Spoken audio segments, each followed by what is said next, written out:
আসসালামু আলাইকুম ওয়া রাহমাতুল্লাহি ওয়া বারাকাতুহু। প্রিয় দর্শক, ভিডিওটা সম্পূর্ণ দেখে যাবেন।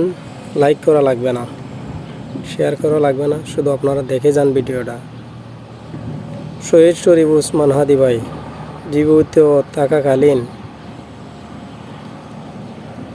শহীদ ভাইদেরকে নিয়ে কি বলেছিলেন, এরকম কথাগুলো বাংলার জমিনে কেউ বলে নাই, আর বলবেও না মনে করি। তবে শহীদ শরীফ ওসমান হাদি ভাইকে এরকম কথা বলার জন্য ধন্যবাদ। আর আপনারা ভিডিওটা দেখে যাবেন।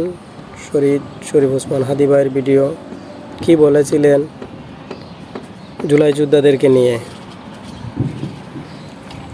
সারা বাংলাদেশ ওনাকে মিস করছে। আল্লাহ যেন ওনাকে জান্নাতবাসী করে দেন। আর সবাই ভিডিওটা দেখে যাবেন আর ওনার জন্য দোয়া করবেন। দোয়া চাই সবার কাছে। সর্বশেষ ভদ্রতার সাথে হাতে পায়ে ধরে বলতেছি, এরপরে ভদ্রতাও থাকবে না, সভ্যতাও থাকবে না। বাথরুম পরিষ্কার করার ঝাড়ু স্যান্ডেল নিয়ে কিন্তু রাস্তায় নামবো।